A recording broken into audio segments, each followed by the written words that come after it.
we have these 8 benches. They're arranged along the perimeter of a park as shown. We have our park. I'm not going to write northwest, east, south because that seems pretty straightforward. Okay, we have the green, the red, and the pink.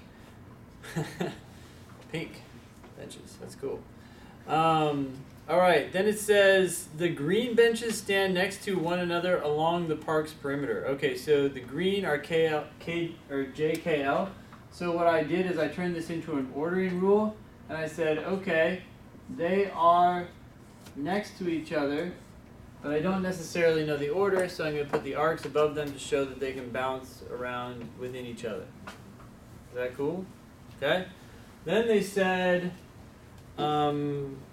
pink is next to each other, and so that's X, Y, Z. So I was like, okay, same rule, X, Y, Z, arc, arc, right? Like they're bouncing around. Then it said no green bench stands next to a pink bench. Let's stop there for a second. If no green is next to a pink, then that means something has to come in between them, at least one thing, right? And that's going to be red, which is what? T or U. T or U. So at least one of them has to go between it. So I was like, well, maybe both could go between. But no, both can't come in between. Why not? Because it's a square. Because it's a square, right? So you got to have one on this end or that end to protect J from running into Z. So I moved this out a little bit, and I was like, okay, so I got my J, K, L. They're all going back and forth. And then in between them, you have T or U, and then the other T or U is on this side, right? I'm running out of space here, but I got to have these things in between these blocks so that they don't touch. Sound good? Good. Then they say, oh, by the way, the bench on the southeast corner is T. So I'm going to go ahead and put T here.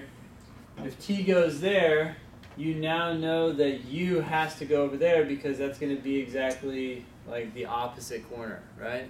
So U goes up here. Okay, so now I don't have to worry about T and U anymore. These guys are taken care of. What else does it say?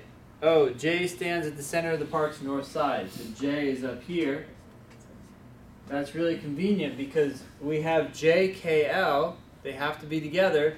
And I can't put K or L on this side, so that means K and L have to go over here. I just don't know their order, right? So I'm going to put K and L here going back and forth because either one of them could be on the corner. You guys okay with this? Okay? So now I actually don't have to worry about this rule anymore, so this is gone. And then we just have X, Y, Z left, so I just wrote X, Y, Z with arcs because I don't know their order. Okay, so that's all gone. Now we have this, but then we have some more rules. Now, if T stands next to S, T does not stand next to L. So if T stands next to S, X, in other words, if X comes down here, right, then this has got to be, wait, it can't, yeah, this has got to be K because it can't be next to L. So then this would be K and that would be L. Cool? So I thought, all right, I could write that as an if-then statement. I could write, okay, if X is here, then K is there. You could do that. I mean, that's not too hard. You can just say, hey, look, if X ends up here, then this has to be K, or something like that, right?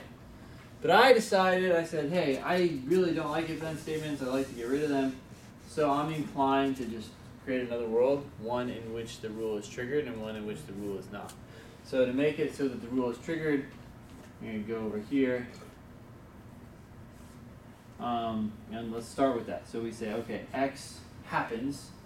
If X is next to T, then we know that L is not. So this is K, and this is L, and then everything else stays the same. So J, U, and then we have Z and Y left, and they can go in any order. So I'm just going to put Z, Y, and then do like an arc. Sound good?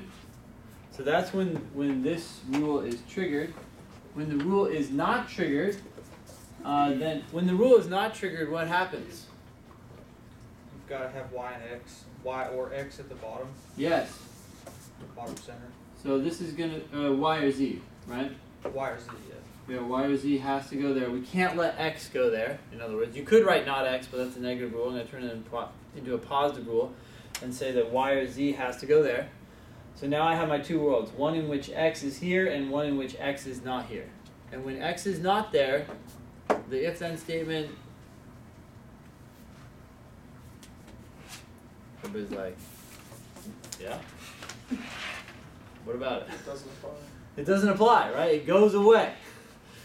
So, this is dead, which means the only thing I have left is the x and the other y or z going back and forth here. Does that make sense? But the rule doesn't apply anymore, so k and l are still going back and forth. So we have world 1 and world 2. In world 2, x is here. In world 1, y or z is there. Questions?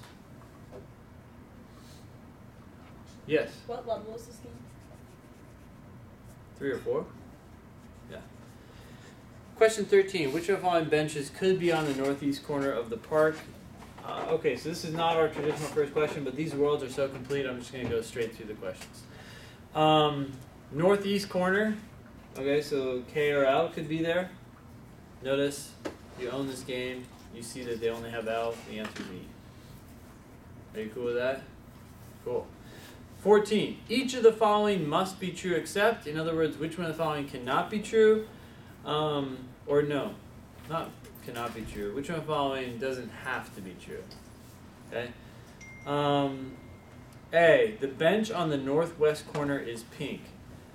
Northwest, that's going to be right here. Does that have to be pink? No, in fact, it has to be red.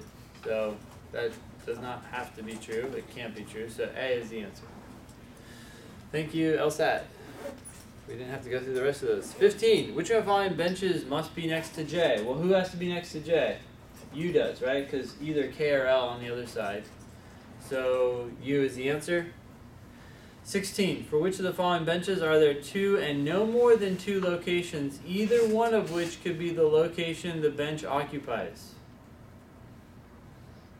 It's a wordy question. What's this asking? Which bench could go in two locations, two Yep. separate locations? Well, they could have just asked that. Which bench can only go in two spots? Alright, well, K and L can only go in two spots. And notice K is one of the answers. So, that works. L could have been correct as well. 17. If Z is directly north of Y. So if Z is directly north of Y, which world are we in? We are in 2, right? Because look, Z is directly north of Y, whereas here Z could not be directly north of Y. You could have Z here, but then Y would be over there, right? So we're in this world, and it actually looks like this. I don't have to move this. Okay, so if Z is directly north of Y, which of mine must be true? J is directly west of K. No, J is northwest. K is directly east of U. No, it's like down. U is directly north of X. No, it's off to the side. X is directly south of J. Yes. Here, J, X. Okay, so that's the answer. Cool? Yes. 18. If Y is in the middle of the west side of the park. If Y is in the middle of the west side, which world are we in? World 2. Y in the middle of the west side, yeah? You could have also Y in the middle of the west side over here. So, both worlds. Okay. If Y is there, yeah, so that means we could have X down there or not. Then the two benches in which one of the following pairs cannot be two of the corner benches. Okay, so could K and X be corner benches? How about in world 1? Can you guys see that? X would come down here, and K would be right there? Yeah. Okay, how about K and Z? Yeah, could we have Z in the corner? Oh, no. If Y comes up here, Oh, but here, we could have Z and K. No, that's not going to work. We can't have Z in the corner here, and we can't have Z in the corner here with K in the corner.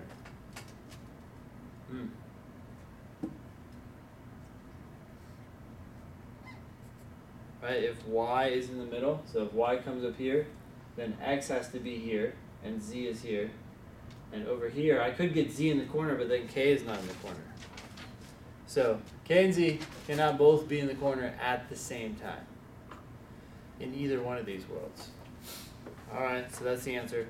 19, if Y is farther south than L and farther north than T. If Y is farther south than L but farther north than T, again, that's both worlds, right? Because Y could come up here and be south of L and north of T, or Y could come up here and be south of L and north of T. Just to draw it out, so we have Y, L, T, right? And who else is there? So then we always have U, we always have J. K now has to go there if Y is going to be north, or L is going to be north of Y and Y is north of T. And then we have X and Z, X and Z left. They're going back and forth really, because if X goes here, then you have K there, and that's fine because we have K here. Sound good? So that's 18 or 19. Then the benches in each of the following pairs must be next to each other except. Do J and L have to be next to each other? Yes. Do K and T have to be next to it? Yes. Do T and X? No, because X could be over here or over here. So that's the answer. Alright, questions about this game? Questions about games? That's it? We're good. Okay, just curious, what are some times that people got? If you got them all right.